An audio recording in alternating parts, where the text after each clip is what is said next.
अवधूत चिंतन श्री गुरुदेव दत्त श्री स्वामी समर्थ महाराज की जय। स्वामी दत्त सेवा या चॅनलवर तुम्हा सर्वांचे खूप खूप स्वागत।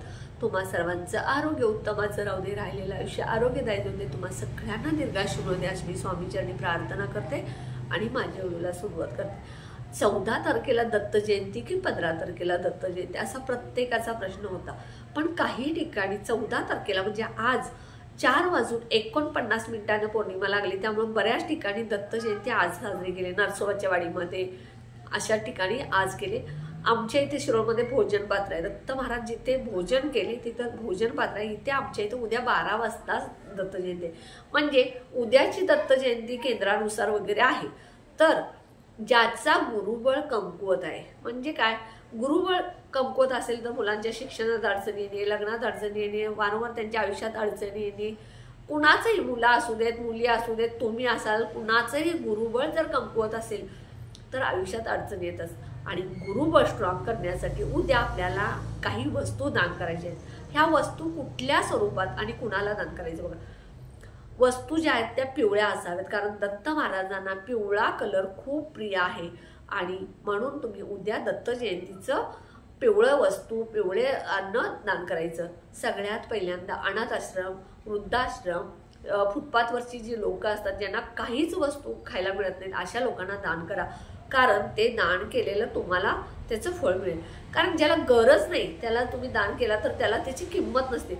बघा, माझ्या जवळपास राहणारे चांगल्या घरातले आहेत आणि त्यांना मी जर एखादी केळी घेऊन दिल्या दान म्हणून, किंवा बर्फी दिली, मैसूर पाक दिला, किंवा बेसन लाडू दिले, तर त्यांना त्याची किंमत नसणार आहे, कारण त्यांच्या घरात ते ऑलरेडी असतं। पण ज्यांना कधीच मिळत नाहीये, कधीतरी मिळतं, अशांना तुम्ही जर ह्या वस्तू दिल्या तर ते आनंदानं खातील, त्यांचा आत्मा तृप्त होईल आणि तुमचा गुरुबळ स्ट्रॉंग होईल। बेसन लाडू पिवळे दान करा, पिवळ्या केळी दान करा, पिवळी मिठाई दान करा, मैसूर पाक दान करा, असे पिवळे पेढे दान करा, ह्या वस्तू तुम्ही दान करा। त्यानंतर बघा, मोसंबी आहे, संत्री आहे, ह्या सगळ्या वस्तू तुम्ही दान करू शकता। फुटपाथवरती एखादा व्यक्ती झोपलेला आहे, आता थंडी आहे, तर त्याला पिवळं ब्लँकेट दान करा किंवा एखादं पिवळं स्वेटर दान करा। ह्या वस्तू जेवढ्या तुम्ही दान कराल तेवढं तुम्हाला पुण्य मिळेल। दानाला आणि स्नानाला खूप महत्व आहे, म्हणून बघा लोक पूर्वीची तीर्थक्षेत्री जाऊन स्नान करायची। आम्ही सुद्धा वाडीला कॉलेजमध्ये असताना, आता कसं आहे, प्रत्येक बहिणींची, मामांची मुली, आत्यांच्या मुली, हे सगळे आम्ही ग्रुप होतो आणि सगळ्यांची लग्न झाली, त्या प्रत्येक जण आपापल्या गावी आहेत। पण आम्ही कॉलेजला असताना कसं करायचं, प्रत्येक मार्गशीर्ष महिन्याच्या गुरुवारी पहाटे 3 वाजता इथून चालत जायचो। मी, आमच्या मामांच्या मुली, आमच्या बहिणी, माझी आई, सगळे जायचो तिथे, स्नान करायचो, पहाटेची काकड आरती करायचो आणि आम्ही तिथूनच बस पकडून कॉलेजला जायचो आणि आई आमची सगळं साहित्य घेऊन घरी यायची। त्यामुळे स्नानाला सुद्धा महत्व आहे, तसं दानाला महत्व आहे, त्यामुळे नक्की उद्या दान करा। त्यानंतर बघा, स्वामी सेवेकरी जोडा, जास्तीत जास्त स्वामी सेवेकरी जोडा। जो कोणी स्वामी सेवेकरी, एक तरी स्वामी सेवेकरी जोडला तर त्याचं सुद्धा तुम्हाला नक्कीच पुण्य मिळून गुरुबळ स्ट्रॉंग होईल। त्यानंतर बघा, गुरुचरित्राचा अध्याय म्हणजे पोथी आहे ती, ग्रंथ, तो दान करा।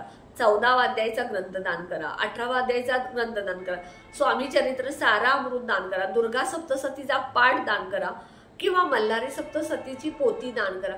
म्हणजे ह्या वस्तू सुद्धा, सोनचाफ्याचं झाड दान करा, पिवळ्या कणेरीचं झाड दान करा, ह्या ज्या वस्तू आहेत त्या दान केला तर नक्कीच तुम्हाला सगळ्या वस्तूचा फायदा, म्हणजे दान केल्याचा फायदा तुम्हाला गुरुबळ होईल। त्यामुळे नक्की उद्या गुरुबळ स्ट्रॉंग करण्यासाठी हा उपाय नक्की करा।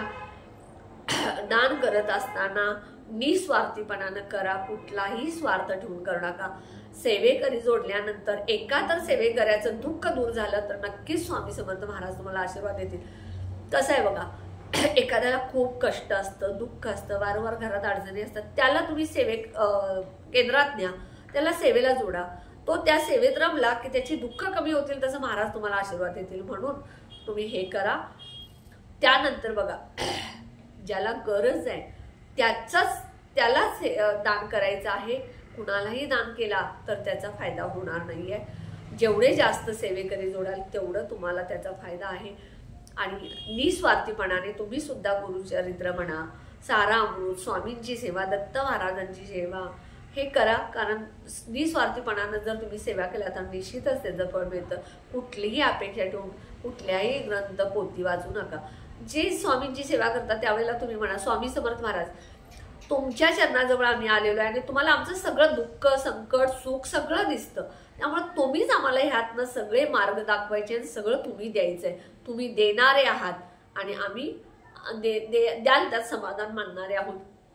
त्यामुळं तुम्ही द्याल त्यात आम्ही समाधान मानण्याची ताकद आम्हाला द्या आणि आमच्याकडून जास्तीत जास्त निस्वार्थी सेवा करूया असं म्हणा. स्वामी नक्कीच तुम्हाला भरभरून देतील. हा व्हिडिओ तुम्हाला कसा वाटला कमेंटमध्ये सांगा. व्हिडिओला जास्तीत जास्त शेअर करा, लाईक करा, ऑल बटनला क्लिक करा. त्यामुळे छोटे छोटे उपाय सेवा तोडगे करतील.